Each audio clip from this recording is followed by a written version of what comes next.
Welcome to the Deep Dive. Today we're going to be learning English with a simple conversation about animals. Oh, that's a great idea. Yeah, and you know what's even better? We're going to hear this dialogue performed live. Let me introduce our expert who will be helping us unpack it all. Hi, everyone. Excited to be here. So the dialogue we'll be exploring is called Talking About Animals. It features two friends, Alex and Ella, having a chat while walking in the park. Oh, fun. Think of it as a little window into a casual English conversation. Ready? Definitely. Okay, I'll be Alex, and you can be Ella. That sounds good. Hi, Ella. Hi, Alex. Did you see that squirrel on that tree? It's so quick. Yes. It looks like it's searching for food. They're amazing climbers, aren't they? Absolutely.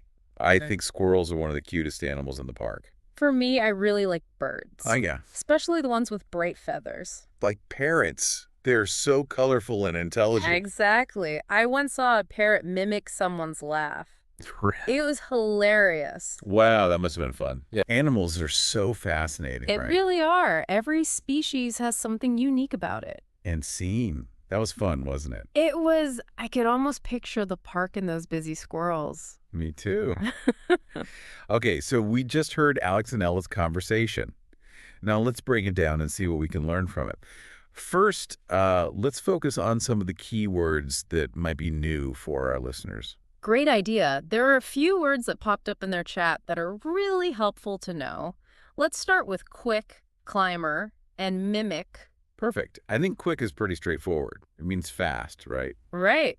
Just like that squirrel darting up the tree, so quick describes something that moves fast. Got it. What about climber? A climber is someone or something that climbs. Think of monkeys swinging through trees, or even a cat climbing up your curtains. They are all good climbers. Makes sense. And what about mimic? That's a really interesting word. Mimic means to copy or imitate something. Remember how Ella talked about a parrot mimicking someone's laugh? Yeah, that was a funny image. So basically that parrot was copying the way someone laughed. Exactly. Parrots are known for being great at mimicking sounds, whether it's human speech, other animal noises, or even things like car horns. So if I try to copy the way you speak, I am mimicking you. You got it. You are mimicking me. Cool. So we've covered quick, which means fast, climber for someone or something that climbs, and mimic for copying or imitating. Pretty useful words, right? Absolutely. And they're not just for talking about animals. You can use them in lots of different situations. Okay, now let's move on to some of the phrases Alex and Ella used in their conversation. I noticed some that are really helpful for asking questions, making observations, and expressing opinions. Yeah, those are really important for having any kind of conversation in English. Exactly. Let's start with did you see? It seems like a really simple way to start a conversation or to get someone's attention. Right. It's like when Alex said, "Did you see the squirrel on that tree?" He was trying to point something out to Ella and start a conversation about So it. if I want to show you something interesting, I could say, did you see? And then point to the thing. Exactly. That's a great way to use it. What about it looks like? I noticed Alex used that one when he was talking about the squirrel searching for food. Yes, it looks like is great for making observations about what you see. It's like making a guess based on what you're observing. So I could say, it looks like it's going to rain if I see dark clouds in the sky. Exactly. You're making an observation based on what you see. Now remember, they're amazing. Yeah. That phrase is all about expressing your excitement or admiration for something. Right. It's like when Ella said, they're amazing climbers. She was clearly impressed by the squirrel's skills. Exactly. It's a great way to show enthusiasm when you're talking about something you admire. So I can use they're amazing Yeah, to talk about any that I find impressive, right? absolutely. Yeah. You could use it to talk about a beautiful sunset, a talented musician, or even a delicious meal. It's all about conveying your excitement and admiration. Now let's look at a couple phrases that are really useful for sharing your opinions and preferences. Okay, which ones are you thinking of? Well, how about, for me, I really like God info. And especially the ones, remember how Ella used those when she was talking about birds? Yeah. She said, "For me, I really like birds, especially the ones with bright feathers." So she's saying that, like, out of all the animals, birds are her favorite, and she really likes the colorful ones. Exactly. It's a simple but effective way to express your personal preferences. So if I wanted to say I love dogs, especially golden retrievers, I could say, "For me, I really like dogs, especially the ones that are golden retrievers." Perfect. You got it. And what about exactly? And Uh, and uh, it seems like a simple word, but I feel like people use it a lot in conversations. you're right. Exactly. It's a great way to show agreement or to confirm that you understand what someone is saying. It's like a shortcut for saying, "I agree with you," or "You're right." Exactly. It's a simple way to keep the conversation flowing smoothly. So we've covered some really useful phrases. Did you see it? For starting a conversation or getting someone's attention, it looks like. For making observations, they're amazing. For expressing admiration, for me, I really like, and especially the ones. For talking about your preferences, and of course, exactly, for showing agreement. Those are some great tools to have in your English conversation toolbox. Now let's go back to the dialogue for a minute and look at a couple more interesting phrases.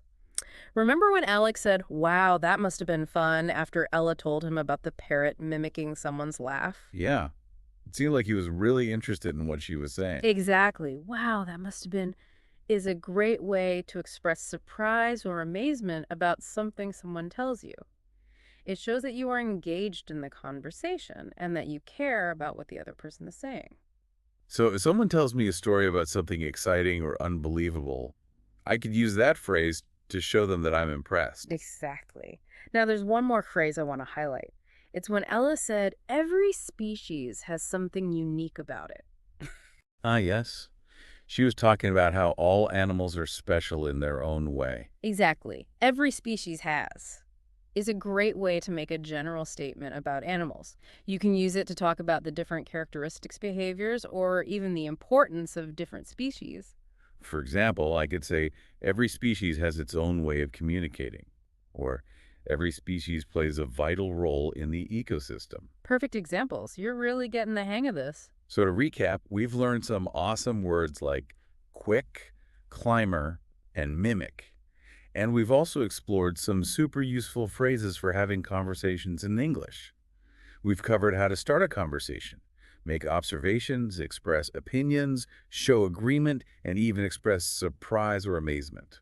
It's been quite a deep dive into this simple dialogue about animals, but I think we've uncovered some real gems that our listeners can use to improve their English speaking skills. I totally agree. It's amazing how much we can learn from just one short conversation. Right. And the best part is that these words and phrases aren't just limited to talking about animals. You can use them in all sorts of different conversations.